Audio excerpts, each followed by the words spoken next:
kind of a plan view, looking down on the drawings on the plan. The blue area is really the area where they were removing the slab for the installation of underground plumbing lines. So that's just what that was indicating. If you kind of look over into this area right in here, when they started removing that slab, they realized that instead of finding dirt under the slab, they found voids. And so it was just kind of some open voids. It got deeper as they got closer to that corner. So some of the areas were a couple inches, 2-3 inches. Some of the areas got into deeper, and then as they got closer to the corner, it 14, 15, 16 inches deep as a void. So the question becomes, where is that soil going? Why is it not there? In fact, some of the slabs actually broke off when they were cutting into that area. So that kind of gives you a little bit of a sense of what the next picture is. So now, if you kind of flip to this picture, that is just a photograph of that area that did not have soil underneath the slab. Okay? And so then if you flip to now the next page of that, so we're looking at this picture right here. So this picture basically represents where they cut out the slab against that existing exterior wall over on the right-hand side. And so if you see at the top of the page, there's an open kind of trench up there where they were putting in some plumbing lines. Now the next page, we're going to zoom in on that. Nope, yeah, there it is. Sorry. That trench, after they opened up the trench, started putting in plumbing lines, got some pretty significant rains. Keep in mind, we're inside the building. The trench is filled with water because the soil was so saturated with water that it found its least point of resistance, which actually became the inside of the building. So then we started thinking, well, maybe that water is obviously coming from the outside, from where the rain is. Maybe that water over time had washed out that slab area that was open that we just looked at a minute ago. And so now we got to try to figure out, where's the water coming from? How can we keep it from coming in? And what do we do to keep it, from happening again? So flip to next page. Now we're kind of looking at these two images where you're looking outside the building. And so they took off the topsoil, took off the grass to prepare the slab. Now I wasn't out here this day. I think Dane was and some others, but the soil, apparently, when you walked on it, they said it felt like a waterbed, just because it was so spongy moving around. And so they decided, in order to be able to do what we needed to do, now that area that's excavated, that does not have grass on it, is where the new expansion is going. So that's where the new classroom is planned to be. So it was decided that we needed to get rid of that soil. So we over-excavated more than we had planned. So if you walked in and saw a 3-foot deep hole, that's what had to happen in order to be able to excavate down to the point where we had something solid. So I think they were describing that there was kind of this topsoil, a strata of water, and then I think some clay, and then maybe some additional water. Anyway, just this layering. The water had nowhere to go because it was hitting that clay bed, and so you ended up with this spongy topsoil, basically. So what's happening, we think, is water is coming off of the roof, coming down the downspouts, through the roof drains, down the downspouts. It's hitting essentially what's called a concrete splash block, which is about that big and that wide. You probably have some at your house maybe. They hit the splash block, and then it's supposed to kind of project the water out toward the street or the curb.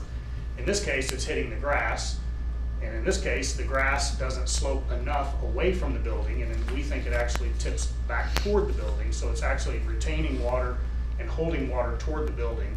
And so when you have that open trench, the water coming back toward the building has no place to go, so it starts filling up that trench.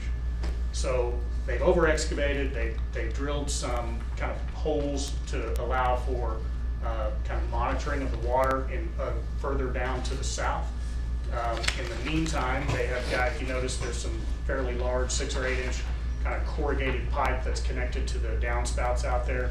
That's to try to get the water as quickly as possible out to the curb so that we don't have current rains flooding that area. So that's the temporary solution, is just to try to keep the water away from the construction site.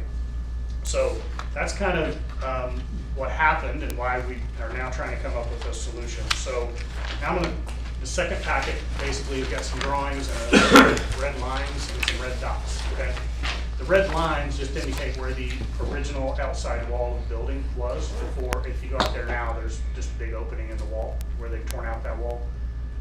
The 3 red dots we have asked, I think it was actually maybe requested by you guys, by Lingo, but I think it's smart, to come in with a drill. So our geotechnical engineer who does the soil testing come in and actually drill through the concrete in those. Now these are areas where we weren't planning to do any renovation. So this is the resource space. I think there's a restroom right down here actually.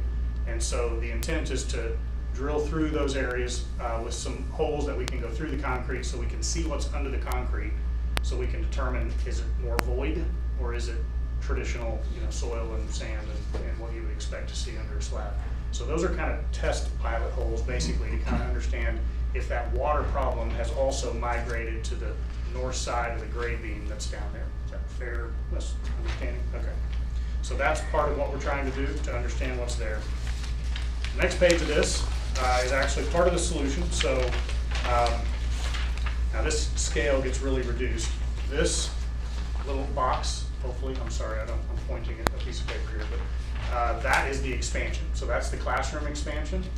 And then those two areas that are clouded in red kind of clouds, those are concrete flumes that we're intending to basically build 2 foot wide, I think it's 25 feet or so, 2 foot wide little small trenches basically to allow for the water coming off the roof, get into a trench that's dedicated to move water out to the sidewalk. We'll cut the sidewalk, put a metal grate over it. You've got several conditions like that around campus already.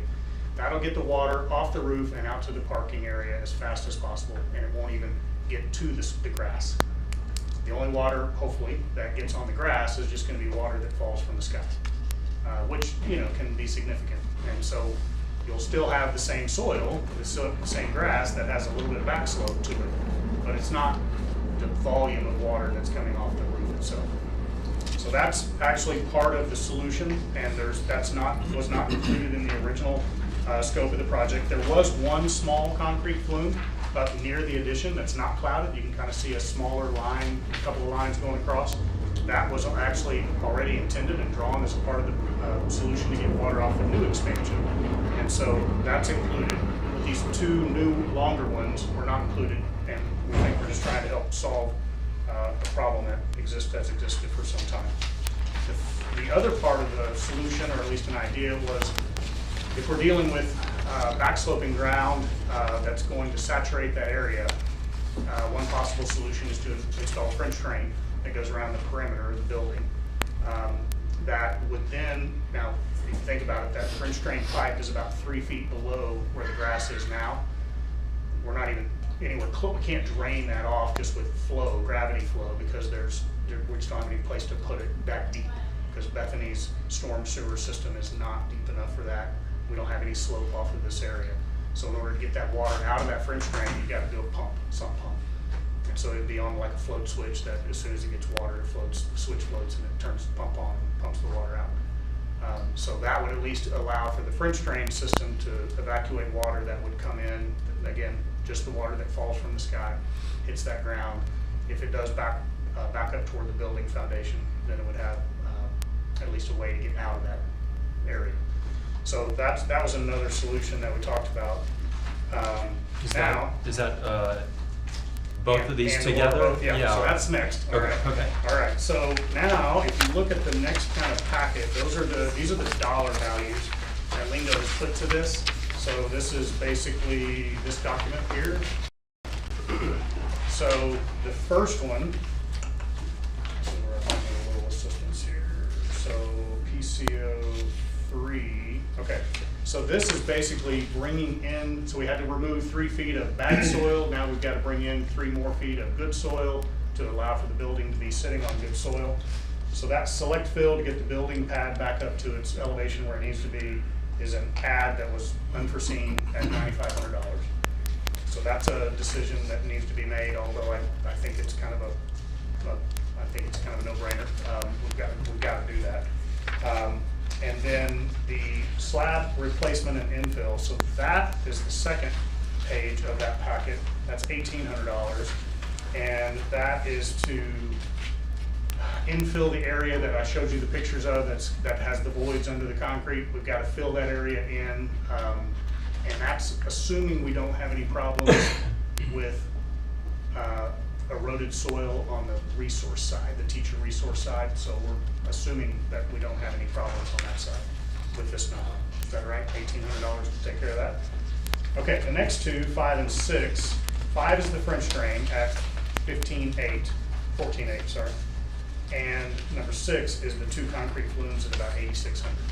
So we actually talked about it this afternoon. We had just kind of our weekly owner architect contractor meeting, and we talk about it as though it could be one or the other. So we think the flumes is an absolute because we got to get the water as fast as we can. So that's that 8,600, yeah, 8,663.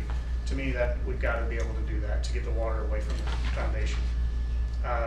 The 14 number, which is the French drain, you know, it's kind of thought in our office and with lingo and even just in conversations with Dr. is that maybe it's at one or the other. And we talked about it this afternoon that it could be both if you're wanting a belt and suspenders approach so that you can make sure that you're getting water off the roof and make sure that you're getting water away from your foundation in the best way that can be done. The pump is a maintenance thing, so you have to realize that, you know, pumps require monitoring and making sure that it's working. So that's just something to consider. Yeah, no doubt. A reflection of planes. Mm-hmm, for sure. Yeah. And so if I can just explain you know, we know you only wanted these 2 months, and so I called Andy, because I did not want you guys to agree to that and then be stuck for a full year of fees. So Andy suggested that we draw the line through, put the date that you want to agree to. I initialed that I made those changes and then you'll sign it. The other option is for you to table that tonight and not do it, and we can go back to the church and try to get them to redo it with the July, August only dates. Did we reach out to the church? I mean, they sent you that. Did we reach out to them, and what was their response? Well, we had reached out beforehand and told them we wanted July and August only, and they said okay, and then they sent the lease for the full 12 months. And his lease said, or his letter that was with it said, thank you for signing the full 12-month lease. We'll agree to July and August at this rate. But it never said, like, we're releasing you at the end of August. Like, there was no language in there that would only hold you to the 2 months if you sign the full contract. But it's fine if you submit it with the edits, and those are initial. That is what, I mean, he what said Andy they could said. refuse to sign it, like, when we send it with your signatures, they could send it back and say, we're not Yeah. signing that like that, but. I'll He tell It you, should be fine. I think that it's just semantics. I think they understand that we want 2 months. They just send it that way. We're just being ultra careful on that. I appreciate Jennifer for doing that. Ultimately, we can do without that for 2 months if we need to.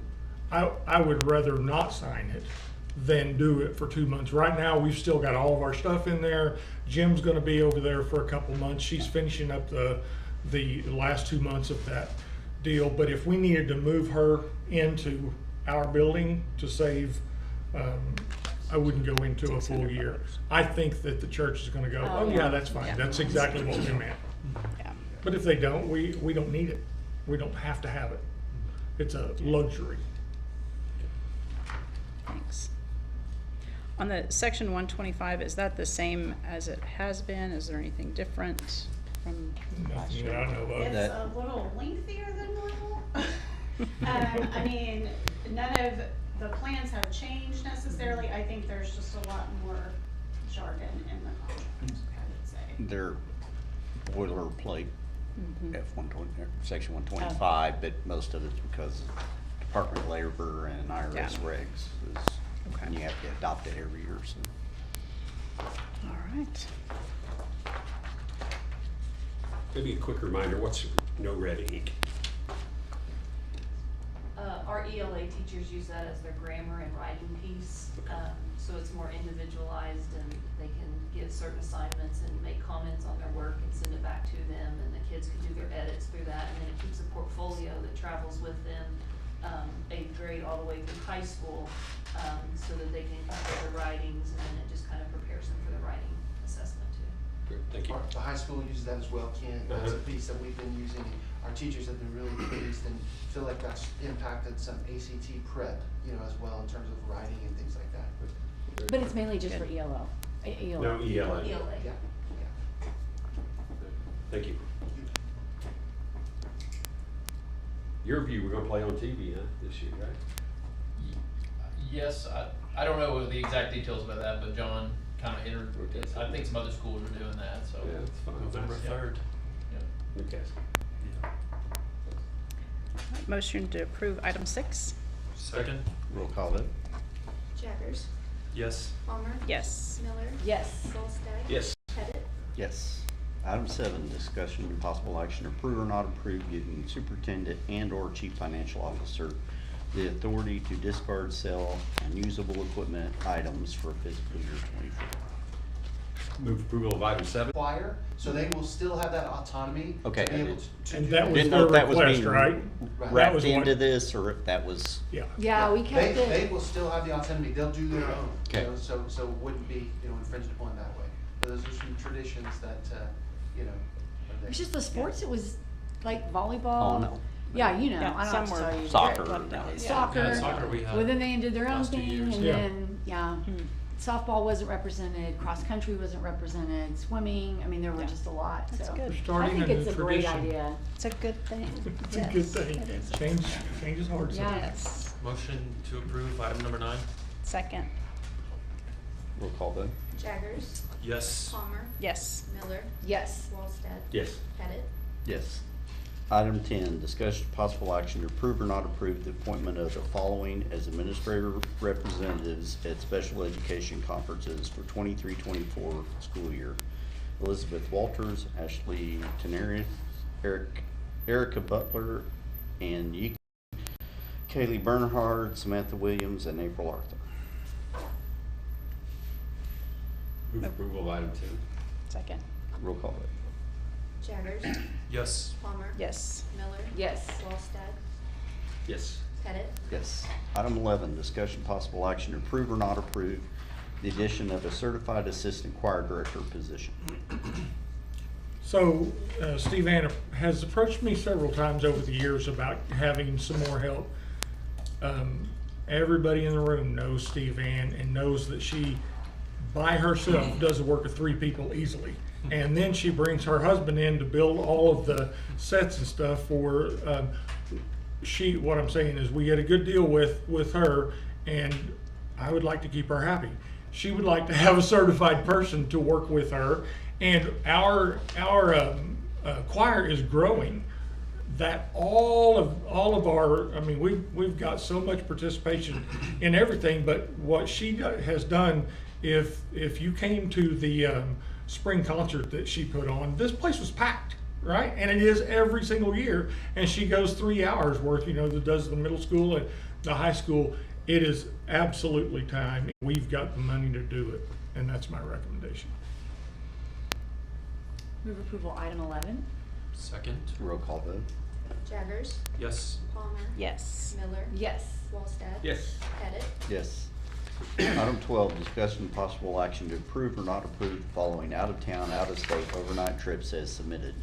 A, high school girls basketball team to attend the Prelude Super Scrimmage in Dallas, Texas on October 28th, 2023. All expenses to be paid out of the girls basketball activity fund. B, high school girls basketball team to attend St. James Martin Luther King Jr. Classic Basketball Showcase in Washington, D.C., January 12th through the 15th, 2024.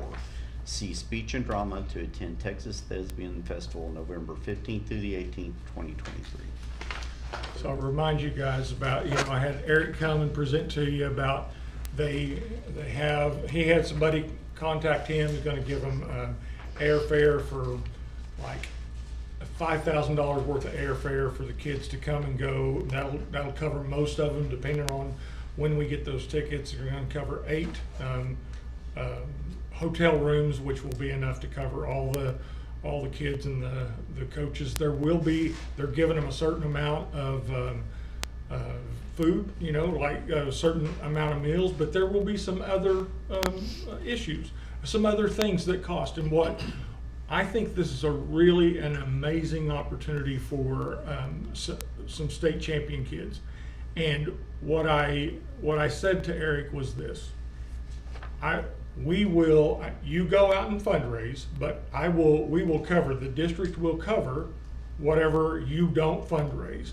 So it's hard to know on the front side what that's gonna be. So what I told him is, we'll cover what you don't, but they're gonna fundraise and they may cover every bit of it. We do this exact same thing, or I have done, and I think Dr. Schellenberger did it before me with the all-school musical. It's hard to predict how many people are gonna show up for those 3 nights. So I front them the money. I would front them the money, and then they would pay me back what they could. And sometimes it was the entire amount, and other times it wasn't. So I can't tell you that this will cost the district, but what I say is expect it'll cost a little bit, and it's worth every penny. These girls are gonna be in Washington, D.C. on Martin Luther King Day. They're gonna get to be standing in front of that statue. It's a pretty cool opportunity that they'll remember their entire lives. And I imagine there'll be a few parents that travel along with them.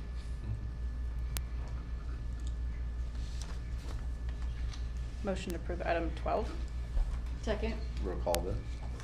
Jaggers. Yes. Palmer. Yes. Miller. Yes. Olmsted. Yes. Pettit. Yes. Have a motion to go into executive session.